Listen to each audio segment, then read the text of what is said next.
Holy sh! We make the strings louder.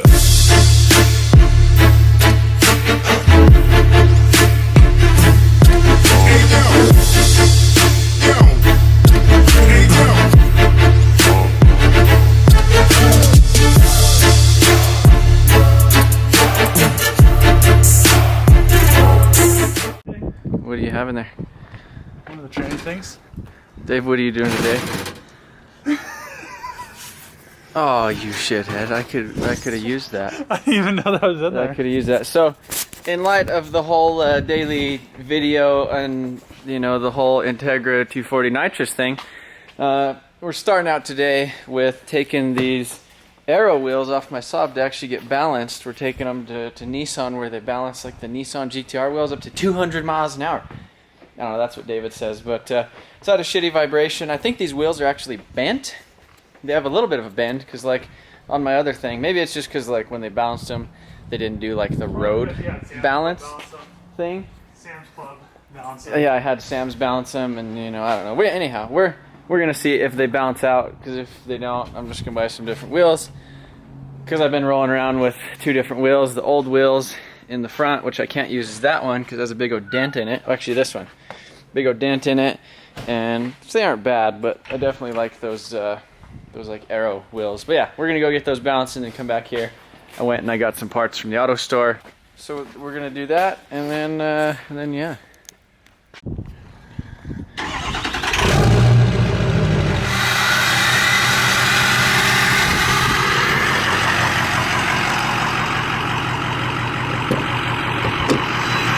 Oh, hey David. Why did you bring your laptop? Cause we're gonna have some downtime. We're gonna have like no downtime. You know how fast it balances this shit for me? Really? Oh hey, look at these gloves. Oh, yeah, We should bring those inside the shop. Yeah, use them for all kinds of So shit. you could quit using all my gloves. Dave's daily vlog is right here. I haven't done Oh, anything did you today. drop it? I've dropped it quite a few times. David. The shitty thing is, like, if I put it in this pocket right here, it like flings out, and I have no like other pockets, so I'm kind of like Throwing that ass in a circle, David. You shouldn't be doing it's that. like $200. That's okay. Alright, so yeah, we're on the way. En route in the old 6-liter.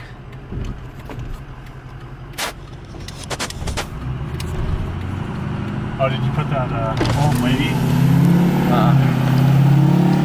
Give her a little rip.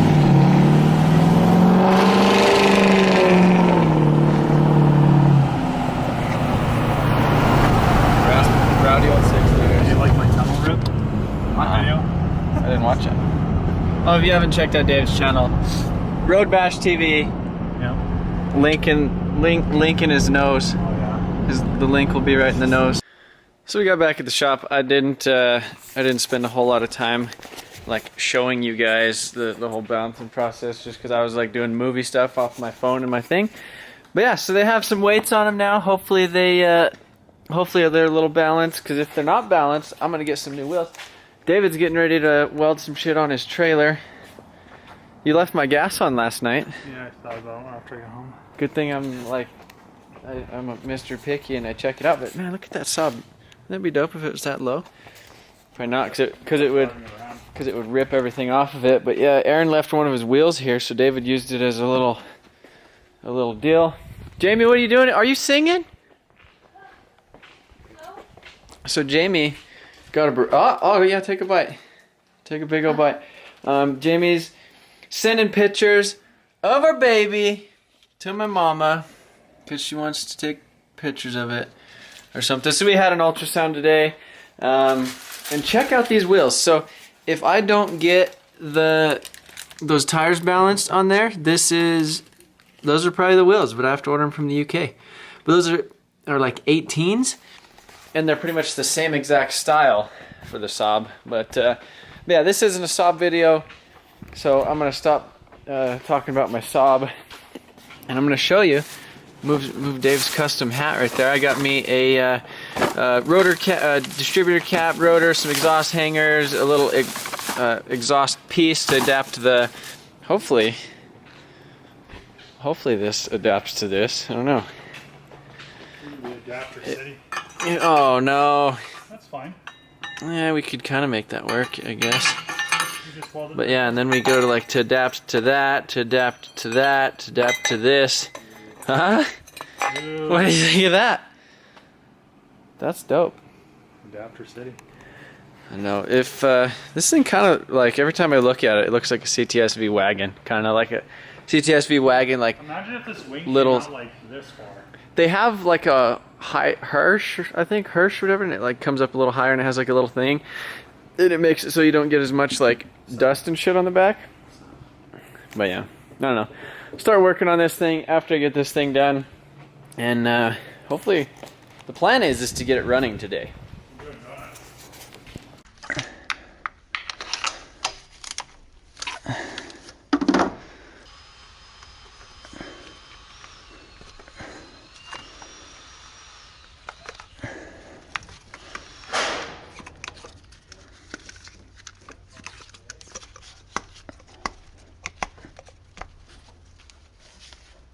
Alright, well, it needs is a damn battery.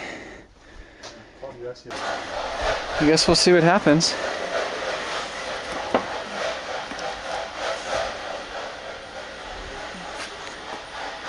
Hopefully it saved the settings. So the battery was pretty dead. I didn't have something hooked up because it basically has a push start in here, so you have to have the key on.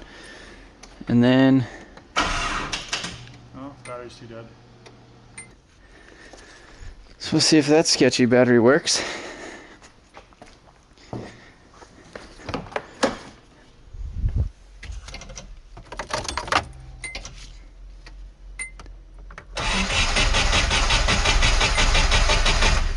Well, it sounds healthy. Yeah, it's good.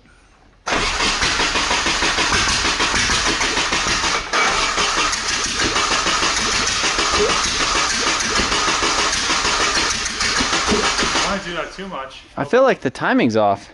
Why? Crank it all the way forward. Go all the way back. Might be like a tooth off. It wouldn't be coming out the intake if it's 180 out. It would be firing out the exhaust. Yeah, but it's like firing like at the wrong time. So it shouldn't be flame balling like that. There we go. We can move it all over.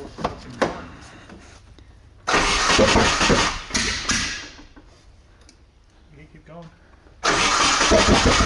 That's fucking dope. You need to put like a camera on that. It's like. There, you just hold that.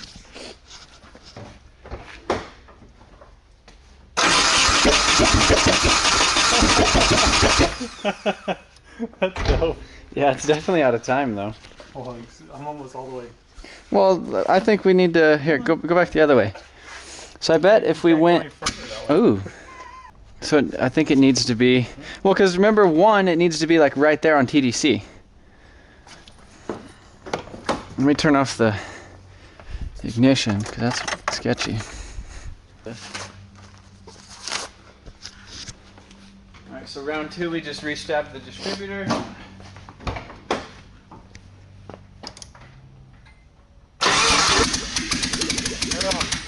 Yeah, okay. Don't let it run with the out exhaust manifold of them valves. Well, tight. Won't run. Pressure differential.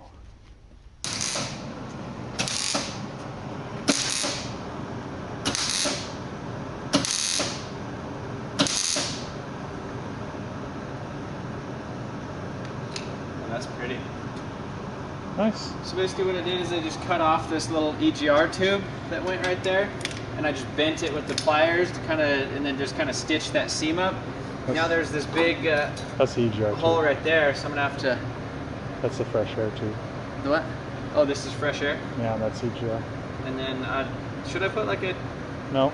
Just weld it all up, huh? Whoever uses those manifolds. If there's an S13 one, maybe, but... Oh, I wonder who's calling me.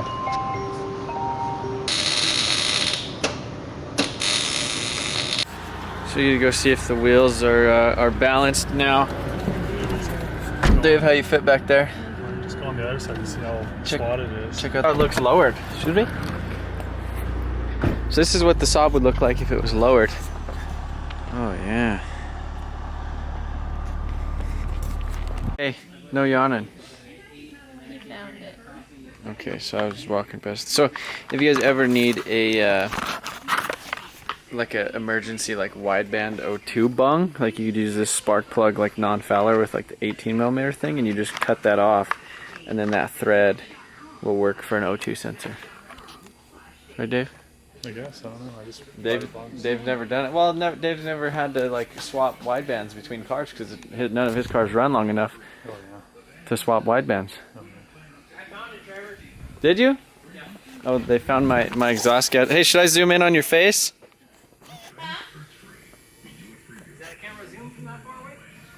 Yeah. We'll see later. Say hello to Billy. Billy has a 1JZ S Mark III Supra. So Billy, a long time ago, he had a 7M in his Mark III Supra, and he was at the parts counter, and I was like, "Hey, you should swap a 1JZ vvti in it." And then he did. Did it? He did it, and then now he dailies it, and he loves it, and he doesn't have no issues with it, and he makes pretty noises everywhere he goes. So far, pretty smooth.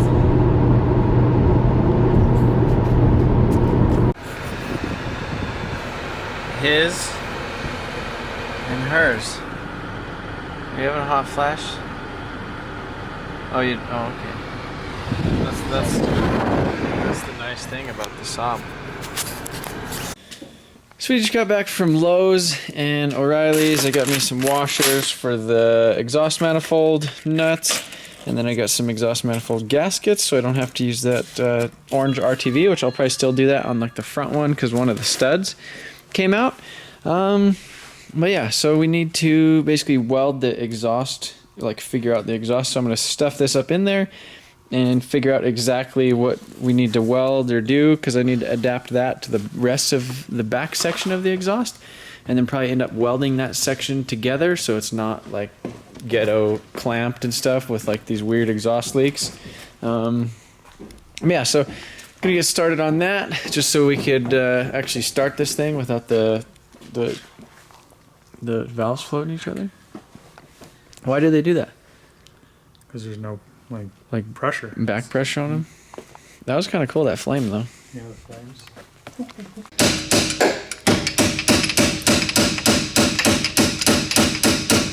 So David's removing the steering shaft because the header, the factory header, like does not want to go in there without I don't know, it's just being a pain in the butt. So need to get that out so we can pull it in and out easily so we can like weld it all the way around.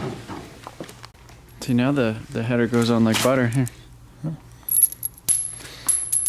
I got some really poopy washers compared to like the factory dope ones that are on here that are supposed to be on there.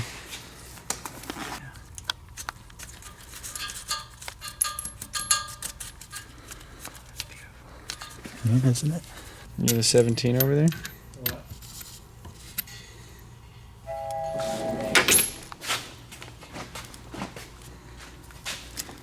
What? These need to have them hand tight. If anybody ever loses these, they're M10 by 125 thread. Except you go copper.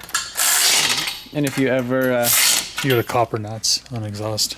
like, these things are the best things in the whole entire world. It's still 90 degree. I made Adam buy one like before I went down there. I was like, hey, buy one of these. And he did.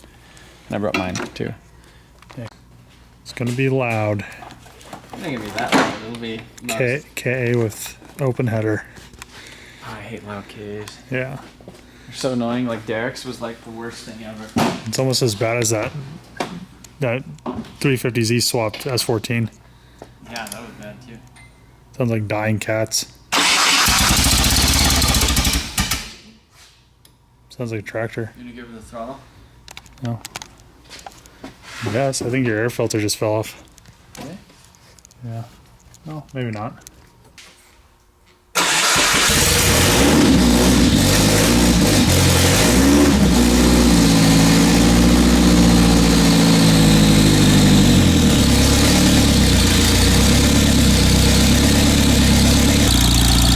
are you doing? Oh, hey, undo the battery. Undo the battery. What's it doing? That fucking took this out. What? Holy shit! What? Don't smell that. Well, what happened? That stupid like switch. I like tugged on it accidentally. Like the wiring to it, and then touched it just, the like, metal backing on the. I just arced to the shit. Yeah, touched the metal backing on the dash bar. Now look at that. Well, I think we're gonna have something to fix now.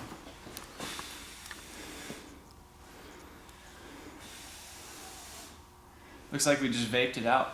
Yeah. Trevor started vaping. Yeah. This is a WRX now. Sounded like one. Yeah, kinda. That didn't sound too bad there for a little bit. Yeah. So we got a residual cloud of like wiring smoke from Trevor's ghetto wiring.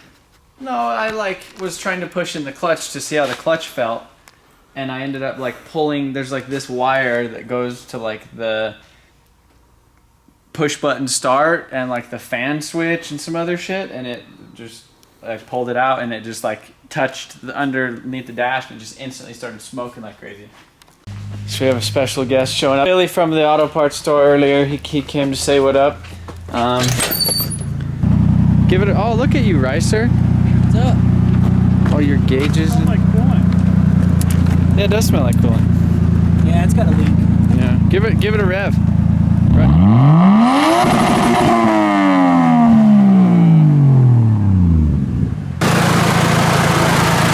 Good old 1J. Don't you love how quiet they are? Like you can hear the fan and the injectors. Like it's like a little sewing machine. So this the swap that he did is actually using like the automatic transmission, and I've always been curious at like how that actually works or like how well the factory transmission is. So I'm gonna give that a try. He's gonna let me drive it real quick.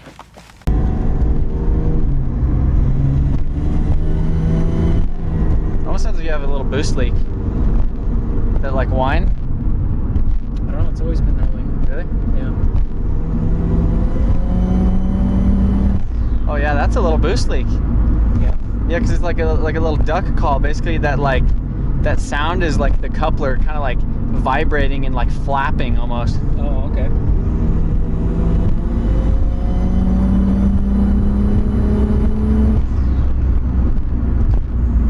God, I love 1Js. 11.7. Do you have air fuel gauge? No, not yet.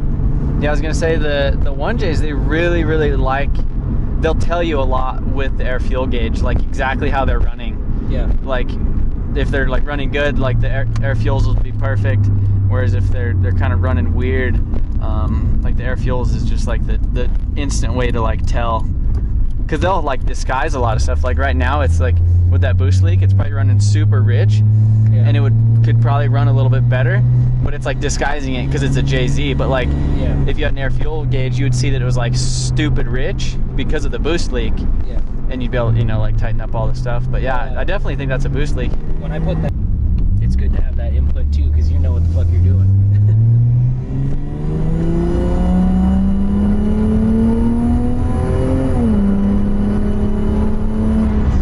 Yeah, it almost sounds like it's like right, like definitely on this side Oh yeah. of it. We can check it out when we get back to the shop. Yeah, for sure. Yeah, because you'd notice a huge difference, because basically like with it doing that, it'll it's reading how much air it's getting because the mass airflow sensor, Yeah. and it's injecting that much fuel for that amount of air. Right. So it's just like stupid rich because it's not actually getting that much air. Yeah. It's not making it. And it runs really good still because it's a JZ. Like, Yeah. and that's. There is a lot of couplers though. Yeah. So I mean, I'd like to have that plate maybe welded up solid. yeah. Same thing with over here. Figure something else out over there. Yeah.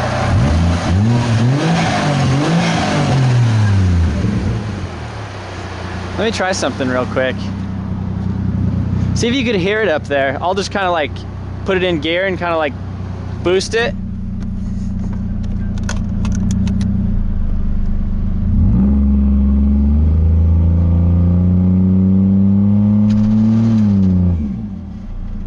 Were you able to hear any, like?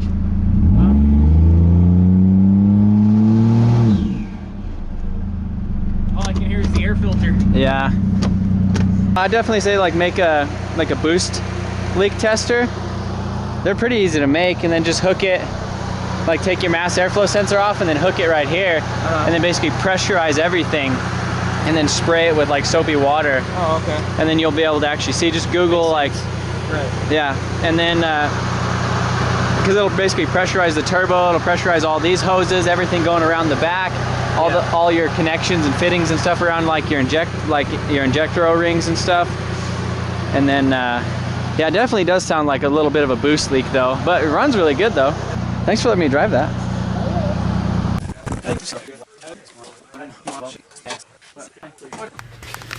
All right, so I got this random exhaust kind of halfway hung up here. Need to get a little bit longer of a little hanger thing right there. But yeah, so I found a flange that works with this, and then that slides into that thing. So now I just need to cut it off because there's like a Honda one, and there's like a little gasket that went on there. But that other pipe slides in here, and it should be able to like work pretty decent. I should be able to like cobble something together here shortly. So I'm gonna go ahead and cut this little lip off so that the flange will actually be able to bolt flat up against it.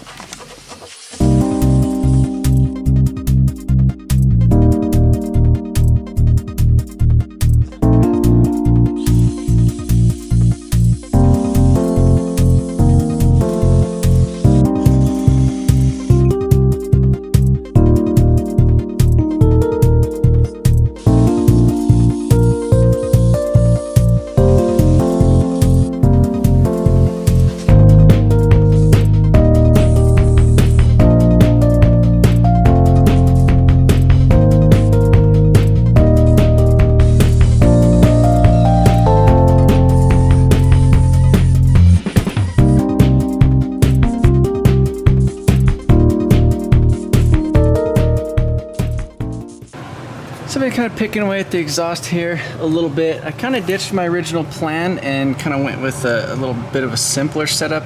I had these flanges off the exhaust on a 370Z I parted out a couple years ago, and that's where the transmission and this thing came from.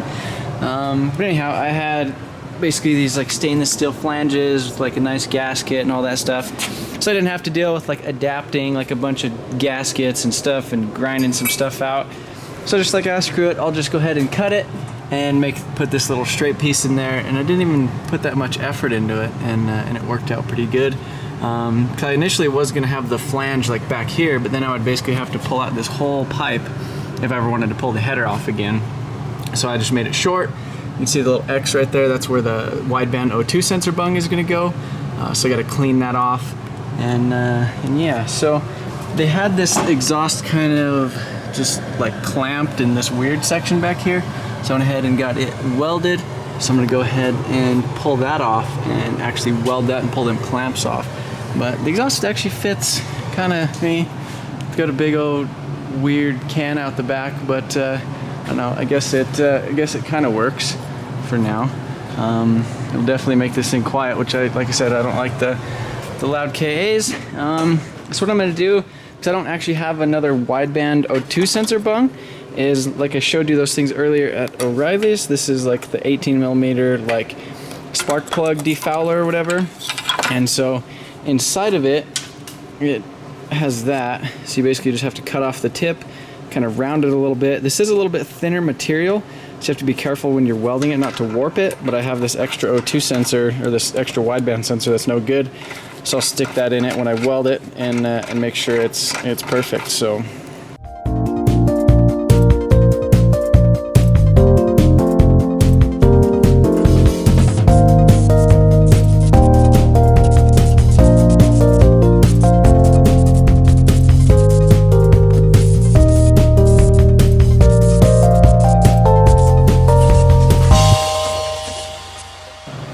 So yeah, I just got the exhaust 100% all welded up. Got them ugly clamps off of there and kind of welded up this little ghetto section right here. But it works, it fits on the car, and it shouldn't have, you know, too many exhaust leaks behind it, besides like a couple little pinholes.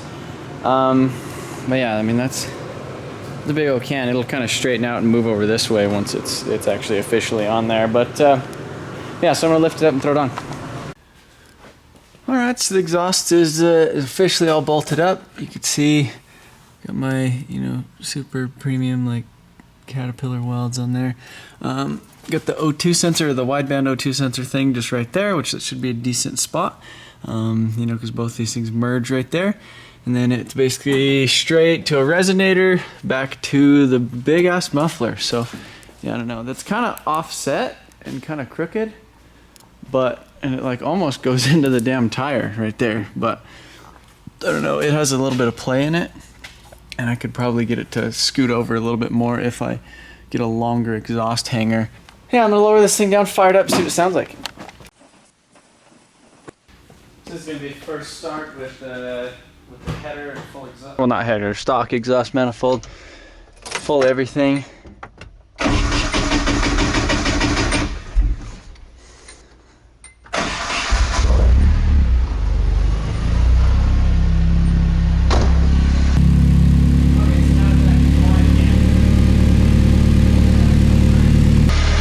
Feeling around here for exhaust leaks while it's still cold.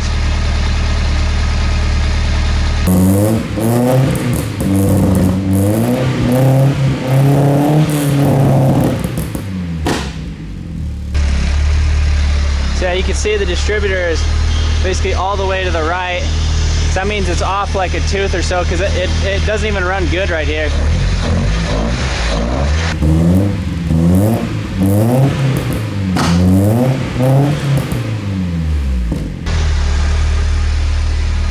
So yeah, there's no coolant in it either. Yeah, it doesn't really look like it's smoking or anything. So that's not bad. So that pretty much wraps up all the progress that's going to be done in this little section of the video or whatever. Just kind of stoked to get it actually running with the new distributor cap and a full exhaust, so it's not, so I know I said it a bunch of times, but not crazy loud. Ks, straight piped, are just like crazy. If they have a turbo on them, they're alright, but straight piped Ks are just like, they're too damn loud. But yeah, so like I kind of explained in my comment yesterday, you know, everybody's asking about super videos and stuff like that. With the whole, like, I'm closing on a house within the month, and should we move? I can't move in for like 30 days after that because of like a rental agreement or whatever. But anyhow, moving into, I basically bought a house, everything went through with that, or should go through with that. Everything, you know, as long as we close on time and everything, that should be good.